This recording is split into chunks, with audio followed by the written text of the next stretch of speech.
Poppadoms or bread? Poppadoms or bread, Gillian Anderson? Poppadoms or bread? Definitely bread. I love poppadoms, but bread's the real deal. Not the real. That's not to imply that poppadoms aren't real, but I love bread. Yeah. I love a lot of bread. Oh yeah. Yeah, I mean bread's probably my favorite thing to eat ever in the world. I could eat it all the time, every day, all the time. And do you? Or is this another it's bad for the gut scenario? No. I do eat bread.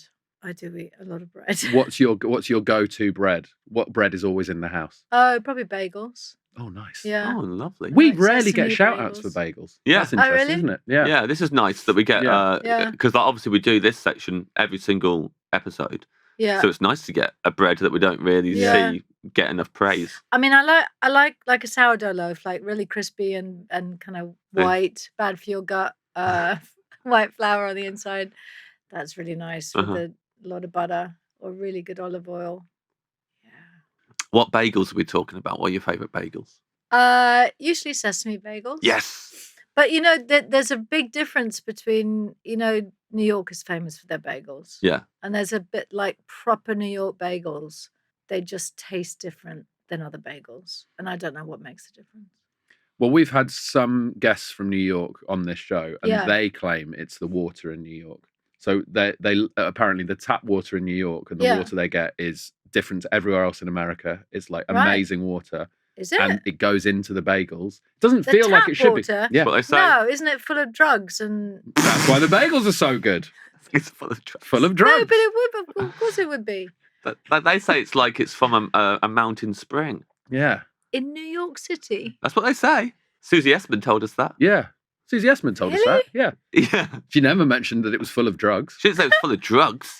I know, but if all those people taking drugs, prescription drugs, and the fentanyls of the world, Yes, are then peeing, yeah, you can't filter all of that out. I hope you can.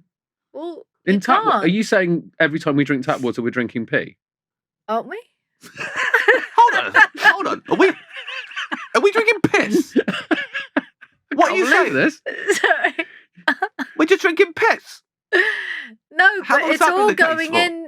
No, but it all goes into the water and the filtration, the sanitation systems, doesn't it? I mean, it's not all coming from London. It's not coming from the glaciers. Where? No, sure, but I'm assuming that they filter it well enough that there's almost no piss in it by the time I'm drinking it. No, it's not. Well, the piss is the least of your problems. Okay, tell me more of my problems. All the drugs and everything that's left over, because the particles of the drugs is smaller than the particles of your piss, isn't it?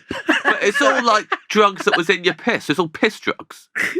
Gillian, how have you wandered down another blind alley where you're claiming to know the size of drug particles? How have I lived this far in life? How have I survived? I know nothing, and everything that I do know is bollocks. Be a great episode.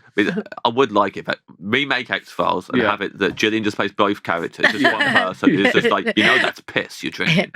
No, it's not. Yes, it is. This isn't piss. Well, look, I'm only reporting what people from New York have said. Okay. That the bagels are better because of the water. Okay. And maybe that's because the bagels are full of drugs. Yes. Maybe there's like all sorts of drugs in there. Like you've got the uppers, downers. Could be. All of it. Yeah. Yeah, it could be that there's full of drugs. And they probably, all the drugs probably balance themselves out, don't they? Because they're all doing different things. Perhaps. Yeah.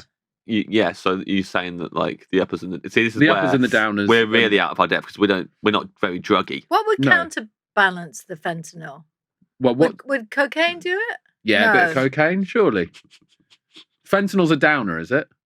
And then cocaine's an upper. I don't know any of this. Cocaine is definitely an upper. Yeah. Because I've spoke to people on cocaine. But then prescription they're on drugs, cocaine. There'd be like loads of antidepressants in there. So that'd be good. Bagel cheer you up. Bagel cheer you up. Bagel cheer you up. Yeah. Because of the antidepressants. Yeah, so that's nice. Yeah. Did you find that the bagel cheers you up when you have it in New York?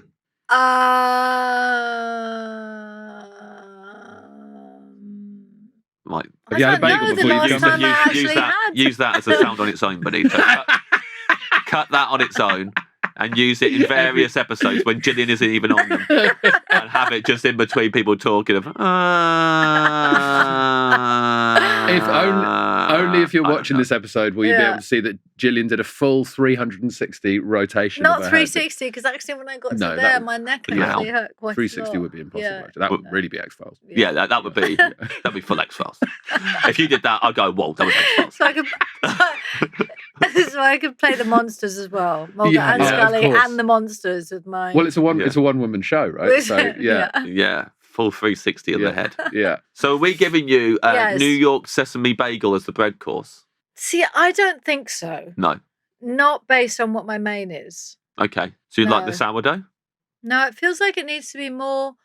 I probably, even though it traditionally it wouldn't suit, it feels like it would suit for other reasons, which is a challah. Oh, yeah.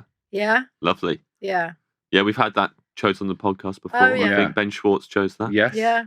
What did I'll- De Niro choose as his... Oh, you didn't choose Whatever's- anything. He chose whatever's good for every single course. Yeah, we had to choose it for him because, and Joe, what a lot of guests had a problem with that, and were like, "Why has he not chose his own menu? Why didn't he do the prep?"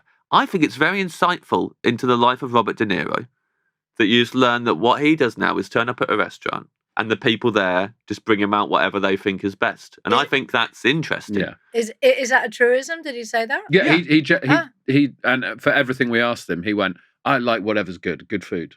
And then we did have to say, "Robert, we're going to be asking you the whole time what you want. So just so you know, it's not an aggressive act. It's just the Yeah. It's just Yeah, the format we're not of the being podcast." dicks. Yeah. And the answer is always, why did Robert De Niro do that? Is Robert De Niro can do what he likes. Right. And you can do what you like, Yeah. to be honest, as well. But we're glad you're picking something specific because that does make the chat way easier. But there you go. I mean, you must know some of those people, actors and whatever, who just turn up and they just go, "Just bring me whatever's good." You must have met some people like that.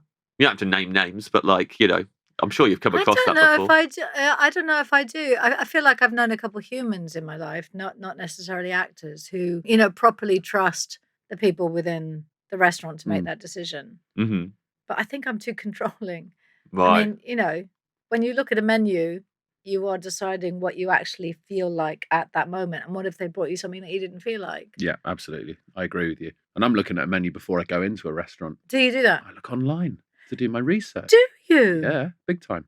Was that prior to doing this podcast? Yes, prior to doing this podcast, yeah. It's kind of one of the reasons why we do this podcast. Because we're both obsessed with food. Already our person. Sometimes I'll be going to a restaurant and it's like, "Where are you going?" Right. And then when I'm on my way to that restaurant, Ed texts me what he would get at the restaurant because he's looked at the menu online Oh, wow. and knows what he would get. That's funny. He can tell you any menu of any restaurant in London. Really? Yeah. No, absolutely not. He can recite it You can't.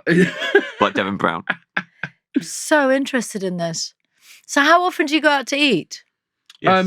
Probably less than I used to. Maybe a couple of times a week.